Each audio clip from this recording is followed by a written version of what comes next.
한국말 많이 잘 배우셔서 네. 빼주사 뼈주사라고 해서 뼈에다가 이렇게 주사를 딱 네, 놓지도 못하죠. 놓는 게 아니군요. 예. 네. 스테로이드가 없으면 안 될 분들이 많아요. 지금 이렇게 해주신 게 보통 우리가 말하는 뼈주사? 예. 뼈주사라고 이제 환자분들이 주사를 이렇게 많이 물으시잖아요. 대구 말로는 빼주사라고 하죠. 빼주사. 빼주사. 예. 오셨던 태국 분이신가? 베트남 분이신데 한국말 많이 잘 배우셔서 네. 오시니까 빼주사 되게 한국말 잘 부럽더라고요. 저도 항상 그 나라 가서 원어민 좀 발음을 참 배우는 거 되게 꿈인데 네. 그런 분들은 되게 부러워요. 뼈주사가 많이 오시는데 네. 사실은 이제 우리나라에 들어와서 뼈주사라는 용어가 있는데 사실 정확한 용어는 그 스테로이드 주사를 얘기하는 겁니다. 스테로이드. 뼈주사라고 해서 뼈에다가 이렇게 주사를 딱 네, 놓지도 못하죠. 놓는 게 아니군요. 예. 네.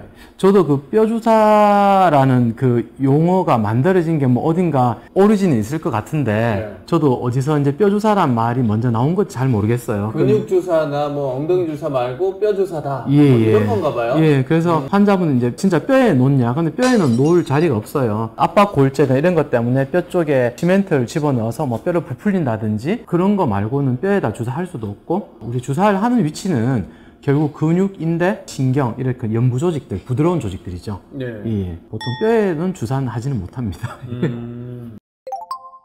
뼈가 딱딱하니까 원래 못하는 거예요. 예, 그렇죠. 보통 걱정들을 많이 하시죠. 스테로이드 주사에 대해서. 그거를 많이 맞으면 안 좋다라고 일반적으로 알고 있잖아요. 그렇죠. 예. 노벨상 같은 경우는 저희가 아주 이렇게 큰 이렇게 위대한 이렇게 발견을 하고 발명을 하신 분들도 검증이 돼서 노벨상을 받기까지는 꽤 많은 시간이 걸리거든요. 1980년대 뭔가를 발견해서 충분히 검증이 돼서 노벨상은 뭐 2000년에 받고 이런 경우 많아요. 아마 스테로이드를 만드신 의사분처럼 노벨상을 빨리 받으신 분도 없었을 겁니다. 미국의 관절 류마티스 센터를 담당하시는 미국 의사분이셨는데 그분이 한 1949년 우리나라 전쟁 일어나기 그 전쯤 그때는 뭐 관절염이라든지 이런 것들이 무슨 감염이나 무슨 박테리아 뭐 이런 거의 원인이라고만 생각을 했는데 임신을 하시거나 뭐 황달이거나 어떤 그 몸 안에 무슨 호르몬 변화가 있으신 환자분들이 이상하게 관절염이 잘 낫더라. 뭐지? 그래가지고 그 친구분이랑 연구를 해보니까 쉽게 얘기하면 몸 안에 천연 스테로이드가 있어요.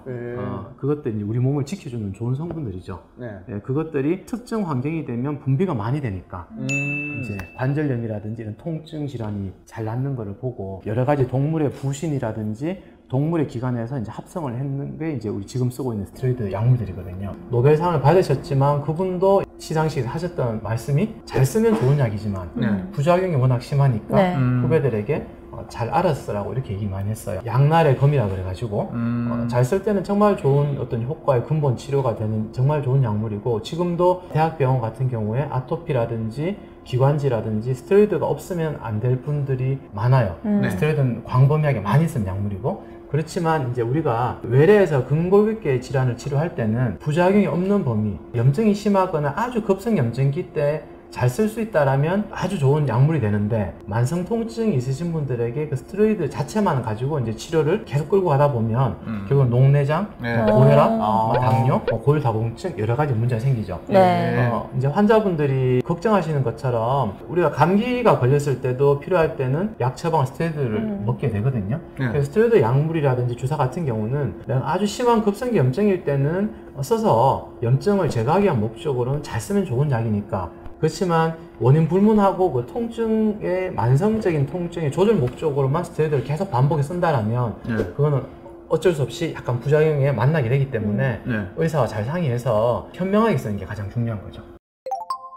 어느 정도 쓰면 괜찮아요? 부작용 전 정도까지? 따로 국제적인 가이드가 나와 있는 건 없어요. 그러니까 여자분들 같은 경우는 스테로이드 약물을 먹거나 스테로이드를 쓰면 그 자궁 내막이 두꺼워져서 뭐 부정출혈 이런 것도 많이 생겨 깜짝 놀라신 분도 있거든요. 출혈이 생기면 혹시 다른 무슨 병이 아닌가. 실제로 보면 약 하나를 먹어도 금방 다음 달에 오셔서 뭔가 이상하다 해서 산부인과 막 가셔서 검사하신 분도 있고 약을 갖다 이렇게 아주 장기간 어쩔 수 없이 류마티스 환자분처럼 장기간 먹고 맞고 하셔도 문제 없는 분도 있고 그래서 의사가 감시를 철저히 해야 되죠. 그걸로 의사는 이제 스테로이드에 대한 부작용을 잘 알고 있기 때문에 이 환자분이 지금 스테로이드 부작용이 생겼나 가능성이 있는가를 철저히 감시해서 네. 약으로 쓸 수 있는 범위까지만 딱 쓰는 것이 의사의 책임이니까 잘 쓰는 게 중요하죠.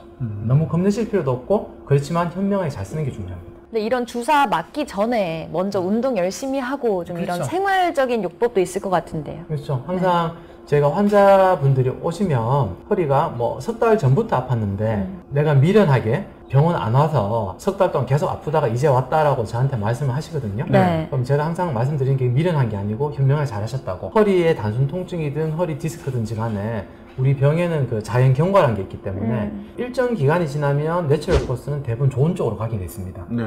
치료를 하지 않아도. 그렇죠.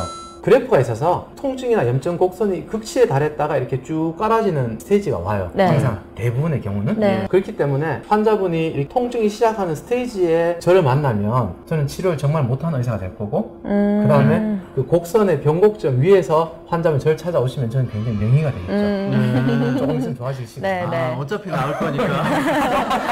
그래서 실제로 타이밍이네요, 그렇죠. 타이밍. 네. 그래서 이제 각 병에 대한 내추럴 코스가 좀 달라요, 전부 다.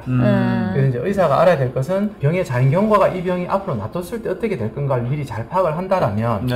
환자한테 실제로 과한 치료를 하지 않고 좀 쉽게 치료할 수 있는 거고 내추럴 코스를 모르면 우리가 불필요한 치료를 하게 되는 거죠. 네.